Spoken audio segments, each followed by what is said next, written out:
Саламатсыңар, кымбаттуу окуучулар, Кутман күнүңөр менен барыңарга жакшы маанай жана ийгиликтүү күндү каалаймын. Кыргыз тили сабагы бүгүн 9 айынын 20-сы күнгө шейшемби. Сабактын темасы Алыкул Осмонов «Өчпөс жылдыз». Алыкул Осмонов «Непогасшая звезда». Бул биздин тема жат жазуу балдар. Сабактын темасы биринчи сабаттуулук деңгээлибизди билебиз. Будем знать уровень грамотности. Экинчи, байланыштуу кептерибизди өстүрөбүз. Развиваем развитие речи. Үчүнчү, улуу таланттарды баалоону үйрөнөбүз. Учимся ценить великие таланты. Эмесе, карагыла. Дептерди ачкыла, карандаш, калемсаптарды алгыла дагы, кана жакшылап көңүл бургула, жакшылап жазгыла.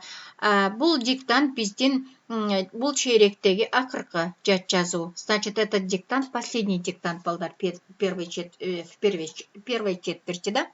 Эмесе, баштадык кана биринчи угалы. Сүрөттөрдү карагыла дегенде ал жөнүндө айтып коеюн баса балдар.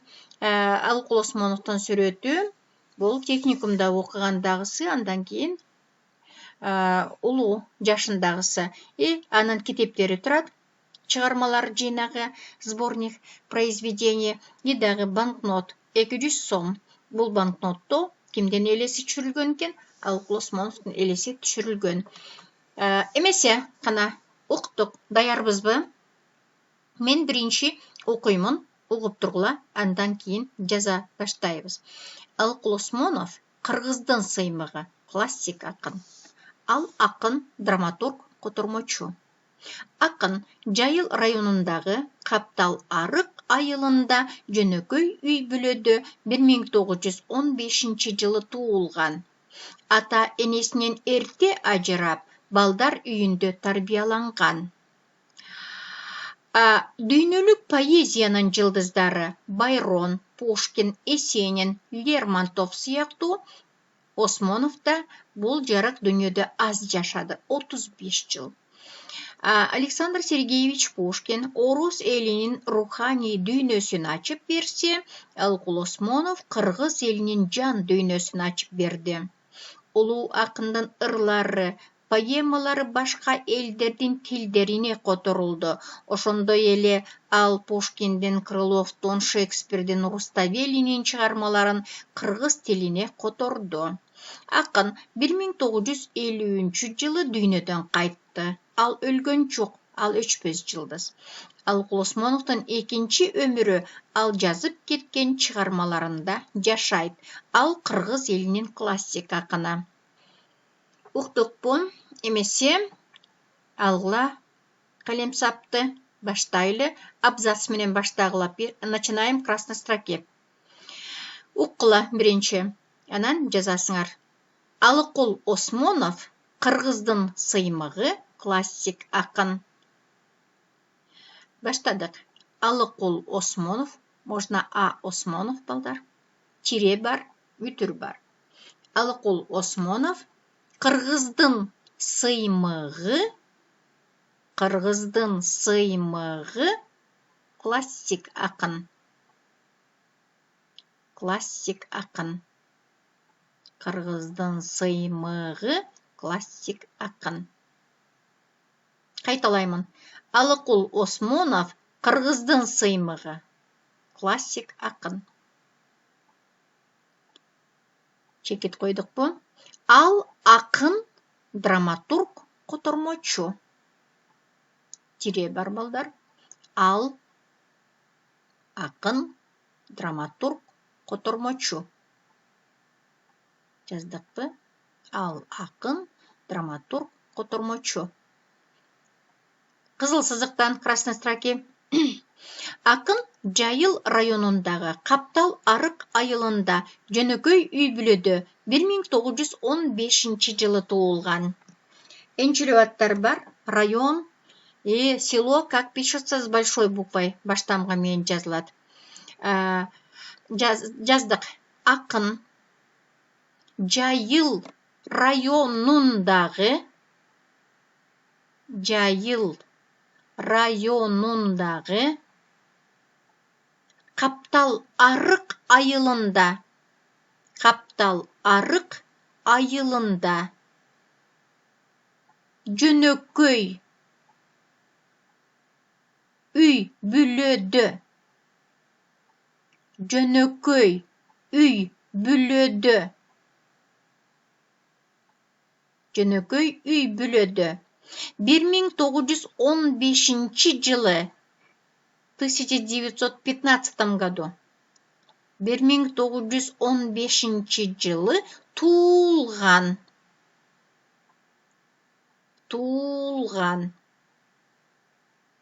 Қайталаймын, қарағыла. Ақын Жайыл районундағы Каптал-Арык айылында Жөнөкөй үй бүлөдө 1915 жылы туылған. Ата энесінен ерте ажырап, балдар үйінде тарбияланған. Жаңы сөйлем, балдар. Ата энесінен кире бар. Ата энесінен ерте ажырап, ата энесінен ерте ажырап, балдар үйінде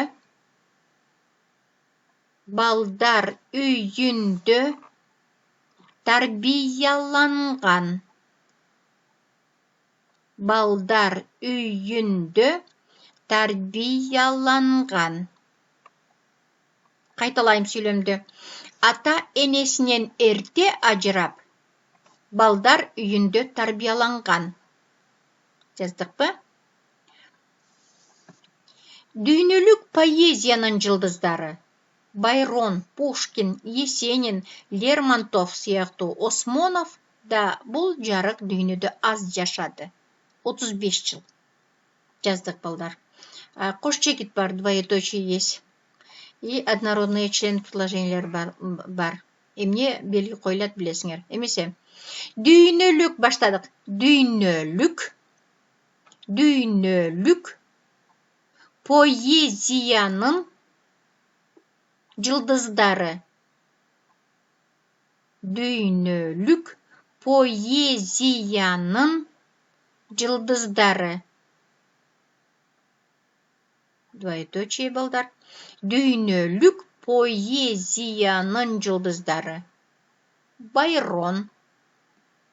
Баштамға мен жазабыз. Фамилиялар бекен бе? Демек, қана Байрон, кечіресіңер, Байрон, Пушкин, Есенин, Байрон, Пушкин, Есенин, Лермонтов сияқту,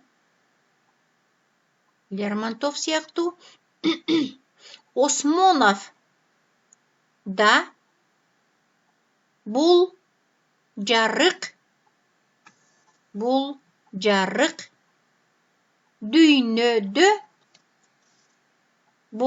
жарық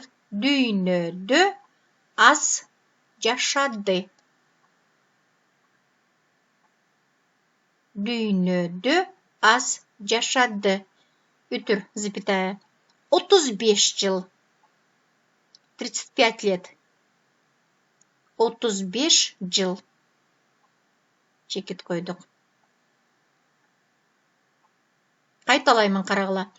Дүйнөлүк поэзияның жылдыздары Байрон, Пушкин, Есенин, Лермонтов сияқту Осмонов да бұл жарық дүйнөдө аз жашады. 35 жыл. Абзац. Қызыл сызықтан красной строке. Александр Сергеевич Пушкин орыс елінің рухани дүйнөсін açıp берсе, Алыкул Осмонов қырғыз елінің жан дүйнөсін açıp берді. Жаздық, қана. А.С. Пушкин. Александр Сергеевич Пушкин. Орус элинин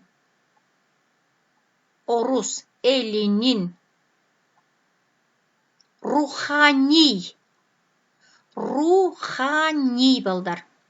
Рухани дүйнөсүн. Рухани дүйнөсүн açıp berse,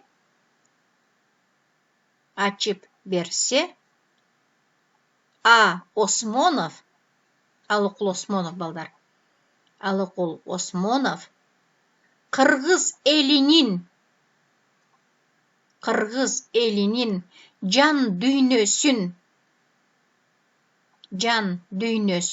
açıp berdi. Can düynösün açıp berdi. Qaytalayman söylemde.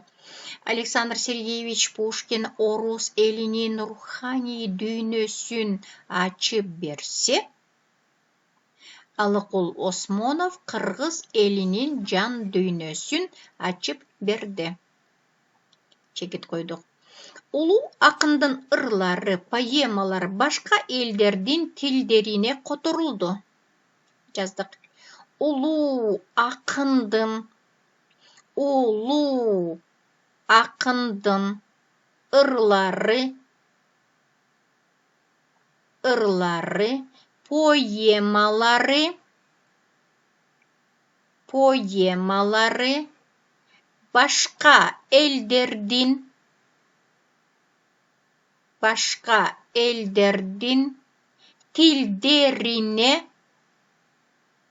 başka ellerдің tillerine kotoruldu.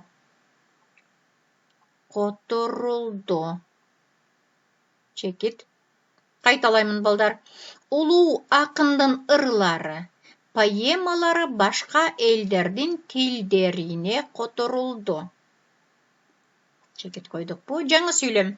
Ошондой эле ал Пушкиндин, Крыловдун, Шекспирдин, Руставелинин чыгармаларын кыргыз тилине которду. Жаздык. Ошондой эле ал Пушкиндин, Крыловдун,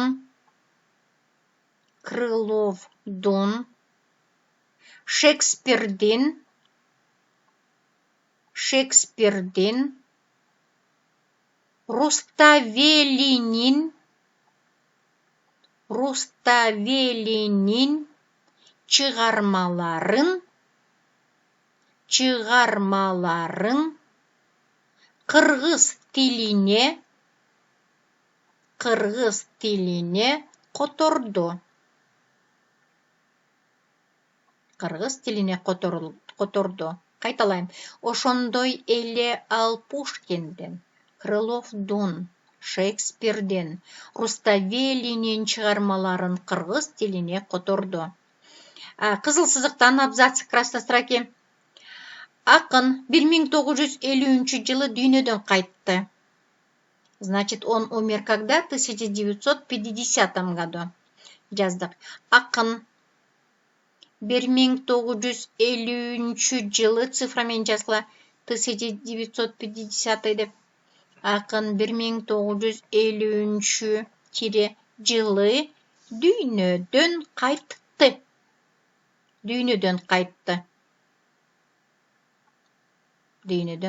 Qaytalayım. Акын 1953 жылы дүйнөдөн кайтты. Çekit. Жаңы сөйлем. Ал өлгөн жок. Ал өчпөз жылдыз. Жаздык. Ал өлгөн жок. Бүтүр. Запятая. Ал өчпөз жылдыз. Тире бар балдар. Ал өчпөз жылдыз. Непогасшая звезда дейт. Ал өчпөз жылдыз. Qaytalayım söylemde. Ал өлгөн жок. Ал өчпөз жылдыз.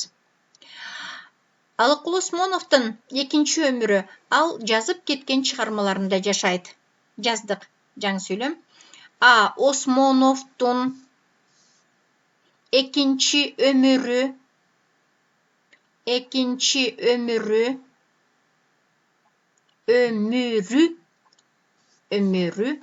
ал жазып кеткен, ал жазып кеткен шығармаларында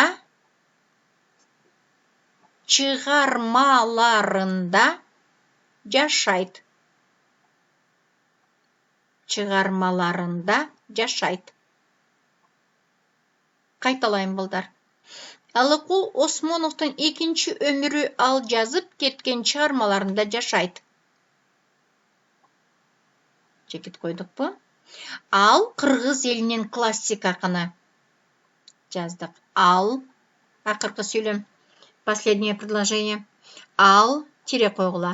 Қырғыз елінен классик ақыны. Ал, қырғыз елінен классик ақыны. Жаздық бұ? Ал, қырғыз елінен классик ақыны. Бүтті балдар. Әмі текшердік. Текшеребіз қарағыла. Проверка балдар. Начинаем сначала қарағыла.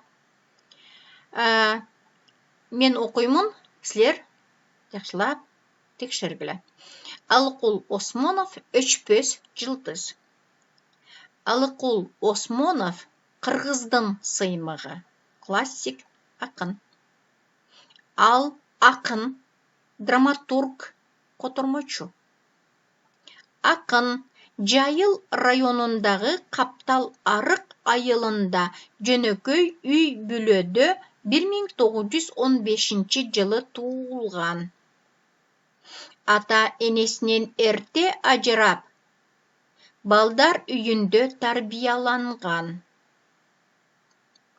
Дүйнөлүк поэзияның жылдыздары Байрон, Пушкин, Есенин, Лермонтов сияқту. Осмонов да бұл жарық дүйнөдө аз жашады. 35 жыл. Кечиресиңер. Александр Сергеевич Пушкин орус элинин рухани дүйнөсүн ачып берсе, Алыкул Осмонов кыргыз элинин жан дүйнөсүн ачып берди. Улуу акындын ырлары, поэмалары башка элдердин тилдерине которулду. Ошондой эле ал Пушкиндин, Крыловдун, Шекспирдин, Руставелинин чыгармаларын кыргыз тилине которду. Акын 1950 жылы дүйнөдөн кайтты. Ал өлгөн жок. Ал өчпөс жылдыз. Алыкул Осмоновтун экинчи өмүрү ал жазып кеткен чыгармаларында жашайт. Ал кыргыз элинин классик акыны. Бүттүк балдар. Текшердикпи? Текшерсеңер азаматсыңар. Эми балдар. Классик акын дегенди как вы понимаете, балдар? Классик деген сөз это вечный дегенди билдирет экен. Демек, Алыкул Осмонов ал классик акын. Эмесе, үйгө тапшырма. Өтүлгөн темалар боюнча кайталоо. Повторение. Балдар, эгерде бүгүнкү тема, бүгүнкү жат жазуу силерге жаккан болсо, жакшылап жазган болсоңор, анда барыңарга ыраазычылык билдиремин. Эмесе, барыңарга ийгилик, кийинки сабакка чейин көрүшкөнчө.